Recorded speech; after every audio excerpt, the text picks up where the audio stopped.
I gdje ste ljudi, dobrodošli u još jedan tutorial, s vama je Serbian Knight. Danas ću vam pokazati kako da ubacite teksturu u Minecraft. Ljudi, veoma je prosto, znači samo me pratite.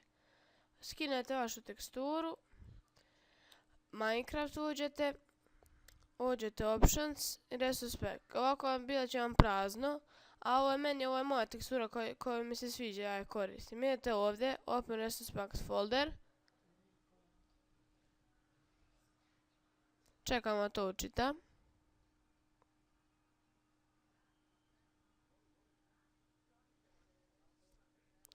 Evo ovdje, ovo će mi biti prazno. Ubacite vašu teksturu.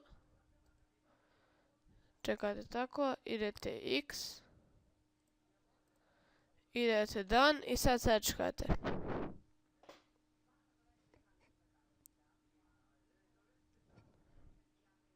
Sad opet Resource Pack i ovo će vam se pokazati. Samo ovdje kliknete, ubacite vašu teksturu, opet Done. I eto. Hvala ljudi što ste ovo gledali, nadam se da vam je pomoglo, vidimo se u nekom drugom tutorialu. Pozdrav!